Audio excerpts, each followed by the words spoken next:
आज के इस वीडियो में अभी हम बात करेंगे धनु राशि के बारे में। धनु राशि का 15 जनवरी से लेके 31 जनवरी तक का टाइम कैसा जाने वाला है। धनु राशि वाले जनरली सेल्फ कॉन्फिडेंट टाइप के लोग होते हैं। ये अपने आप के ऊपर, अपने एफर्ट्स के ऊपर ज्यादा भरोसा करते हैं, लेकिन इस पर्टिकुलर ड्यूरेशन में इनका सवाल यही रहेगा अपने आप से भी, चीजों से भी, कि आपको क्या मिल सकता है, आप किस डायरेक्शन में जा रहे हो। ये सवाल आप अपने आप से पूछ सकते हो। सेकेंड हाफ ऑफ जनवरी की बात करें तो धनु राशि के लिए बिलीफ रीसेट करने का ये फेज रहेगा।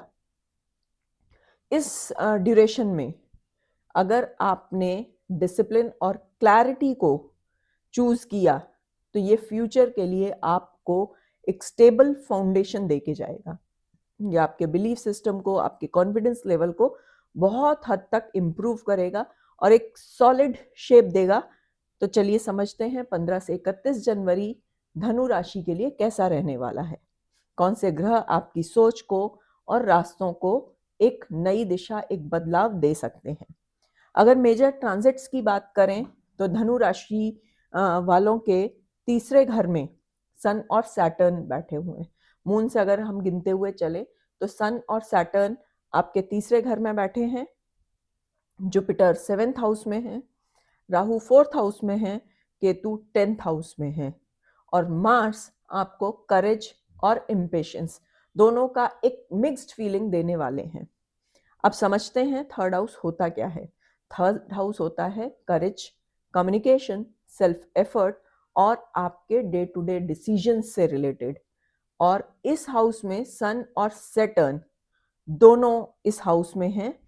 तो सिर्फ सोचना बंद करो और कंसिस्टेंटली एक्शन लो। ये एक आपको गाइडेंस है सन और सैटर्न दोनों का थर्ड हाउस में।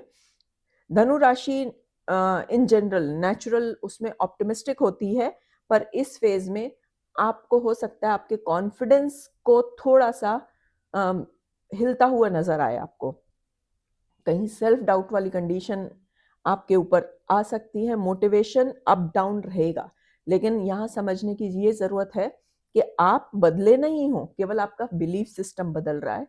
तो इस वजह से ये कॉन्फिडेंस और मोटिवेशन की कमी आपको महसूस हो सकती है। बाकी आप वही हो जो पहले थे, चीजें वही हैं जो पहले थी। तो आपको कॉन्फिडेंस या मोटिवेशन पे डाउट करने की कोई जरूरत ही नहीं है। आप सोचेंगे शायद इस फेज में कि मैं इतना ट्राई कर रहा हूं फिर भी काम स्मूथ क्यों नहीं हो रहे हैं। ये जनरली ये फीलिंग, ये इफेक्ट सैटर्न देता है जब वो थर्ड हाउस में है। सैटर्न यहाँ आपको सिखाता है कि करेज एक दिन का काम नहीं है। करेज कंसिस्टेंट एफर्ट्स, रोज की प्रैक्टिस से आपको आता है। और जनवरी में इस पर्टिकुलर फेज में आप एक्सटर्नल वैलिडेशन और मोटिवेशन का वेट मत करो। आप अपने खुद के रूटीन बनाओ, चीजें आपके लिए बहुत अच्छी, बहुत स्मूथ होने वाली हैं। करियर की अगर हम बात करें तो क्योंकि केतु आपके 10th हाउस में है तो ये थोड़ा सा एक डिल्यूजन, एक इल्यूजन वाली चीजें, कंफ्यूजन क्रिएट करने का काम करेंगे। करियर में डिससेटिस्फैक्शन हो सकता है। कहीं आपके विचार ये हो सकते हैं कि मैं ये काम क्यों करूं, मैं ऐसा काम क्यों कर रहा हूं, मैं कुछ अच्छा डिजर्व करता हूं। ये सारे थॉट आपके मन में आ सकते हैं। कई बार आपको जिस जॉब में आप हो अभी तक कोई प्रॉब्लम नहीं आ रही थी, लेकिन सडनली आपको डिससेटिस्फैक्शन लगने लगे इस जॉब में, रिकॉग्निशन आपको नहीं मिल रही है, ऐसा भी आपका थॉट बन सकता है। लेकिन जुपिटर जो 7th हाउस में बैठे हुए हैं ये आपकी पार्टनरशिप को ग्रो करने का काम करेंगे। क्लाइंट्स, कोलैबोरेटर्स या जिन लोगों के भी साथ आप काम कर रहे हैं उनसे आपको सपोर्ट मिलने वाला है। और एक बहुत जरूरी चीज इस फेज में हो सकती है कि आपको आपका गुरु या मेंटर मिल जाए। तो अगर आप consulting, teaching, law, coaching, business partnership ऐसे सारी फील्ड में हैं तो ये आपका डायरेक्शन सेट या रीसेट कर सकता है। तो एडवाइस यही है, करियर के आंसर्स, करियर में आपको क्या करना है, आपको किस तरह की चीजें करनी है, ये आंसर्स के लिए आप बाहर से वेट मत करो, आपके अंदर से ही ये सारे आंसर्स आपको मिल जाने वाले हैं। इस फेज में आपको मिलेंगे। फाइनेंस की बात करें तो इनकम आपकी स्टेबल रहने वाली है, पर केतु जो 10th हाउस में है, ये पहले जैसे बताया था कि मोटिवेशन या सेल्फ डाउट वाली स्थिति पैदा करेगा।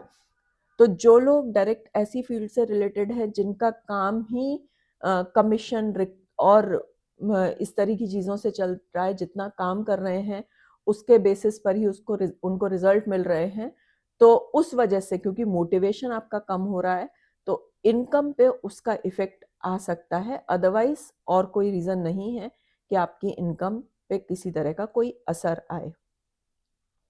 4th हाउस में जो राहु बैठे हुए हैं वो घर से रिलेटेड एक्सपेंसेस करवा सकते हैं।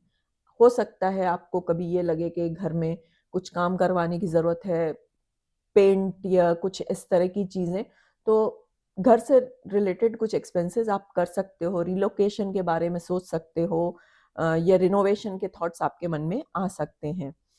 तो जनवरी में आपको इमोशनल डिस्कम्फर्ट को कम करने के लिए शॉपिंग पे नहीं जाना है क्योंकि एक्सपेंसेस बढ़ सकते हैं उस वजह से। कई लोगों का रहता है कि अगर स्ट्रेस्ड हैं, कुछ मन नहीं लग रहा है तो चलो मार्केट चलते हैं, कुछ देख के आते हैं, मॉल में एक चक्कर लगा के आते हैं। लेकिन जब अगर आपने ये प्रैक्टिस ज़्यादा की तो आपके एक्सपेंसेस डेफिनेटली बढ़ेंगे। तो इमोशनल डिस्कम्फर्ट को कम करने के लिए और भी रास्ते हैं। घर में, फैमिली में लोगों से बात कीजिए, फ्रेंड से बात कीजिए। शॉपिंग पे, मॉल में जाना एक्सपेंसेस को ही बढ़ाएगा। तो लॉन्ग टर्म प्लानिंग करिए अपने पैसे के लिए। जुपिटर जो 7th हाउस में बैठे हैं वो रिलेशनशिप पे इफेक्ट डालेंगे। जुपिटर बृहस्पति एक चीज़ करते हैं कि वो जिस भी घर में बैठे होते हैं उस चीज़ को बढ़ाते हैं। तो यहाँ पर वो रिलेशनशिप को ग्रो करने का काम करेंगे। आपकी रिलेशनशिप में ग्रोथ होगी। अगर आप शादी करना चाहते हैं तो शादी के बारे में आपके डिस्कशन शुरू हो जाएंगे। हो सकता है कुछ फाइनलाइजेशन वाली चीज़ भी हो जाए। पार्टनर से आपको गाइडेंस मिलेगा। पार्टनर आपको मिरर करेंगे। मिरर करेंगे मतलब आप की अच्छाई बुराई वो आपको मिरर करेंगे, आपको बताएंगे कि आप एक्चुअली क्या हो, आप क्या बनना चाहते हो। तो एक तरह से गाइडेंस का इस तरह से पार्टनर्स आपको गाइडेंस देने का काम करेंगे। अगर आप सिंगल हैं, शादी नहीं हुई है, तो हो सकता है इस फेज में आपको कोई मैच्योर या वाइज पार्टनर मिल जाए। आपके जो पार्टनर मिलेगा वो बिलीफ सिस्टम हो सकता है उस पार्टनर का कुछ डिफरेंट हो, लेकिन ये एक सपोर्ट का काम करेगा, एक डायरेक्शन देने का काम करेगा आपको लाइफ का, क्योंकि पार्टनर में मैच्योरिटी होगी। हेल्थ की अगर बात करें तो back, lower back issues, thigh pain, ये हो सकता है। कहीं कहीं वेट गेन की समस्या भी दिख सकती है और रूटीन आपका कुछ बिगड़ जाए। तो इन चीज़ों से बचने के लिए सेडेंट्री लाइफस्टाइल को छोड़ना ज़रूरी है कि आप एक जगह पे बैठे हैं पूरे पूरे दिन, उस चीज़ को छोड़कर थोड़ा सा चलने फिरने वाली एक्टिविटीज़ करिए, वॉक करिए, थोड़ी सी मेहनत करिए। मेहनत का मतलब ये नहीं कि जिम में जाके आप वज़न उठाना शुरू कर दें, बट नॉर्मल कुछ भी एक्सरसाइज, कुछ भी आप एक रूटीन डेवलप करें। वॉकिंग कर सकते हैं, स्ट्रेचिंग कर सकते हैं, आउटडोर एक्टिविटीज़ थोड़ी बहुत कर सकते हैं, कोई गेम थोड़ा बहुत खेल सकते हैं। ये सारी चीज़ें आपको आपकी हेल्थ में सपोर्ट करेंगी। एक और चीज़ आपको जो करनी चाहिए कि इस ड्यूरेशन में आप छोटे-छोटे गोल्स फिक्स करें और उन गोल्स को अचीव करने की कोशिश करें। बातचीत पार्टनर से, सीनियर से, कलीग से, उनसे क्लियर कम्युनिकेशन रखें। और एक और चीज़ आप करिए कि ग्रैटिट्यूड जर्नल लिखना शुरू करिए। ग्रैटिट्यूड जर्नल लिखने से आपके बिलीफ सिस्टम पे बहुत असर आएगा। और लक तभी काम करता है जब हम एफर्ट्स करते हैं। आपके एफर्ट्स सही डायरेक्शन में होंगे तो लक डेफिनेटली आपका काम करेगा। तो 15 से 31 जनवरी कोई टेस्टिंग फेज आप नहीं कह सकते कि दुनिया, यूनिवर्स आपको टेस्ट कर रहा है, बट एक आपको डायरेक्शन, डिसिप्लिन, ये सारी चीज़ों की तरफ आपको पुश करता हुआ दिख रहा है यूनिवर्स। इस फेज में आपके डेली के छोटे छोटे एफर्ट्स फरवरी में आपको बड़ा गेन देने वाले हैं।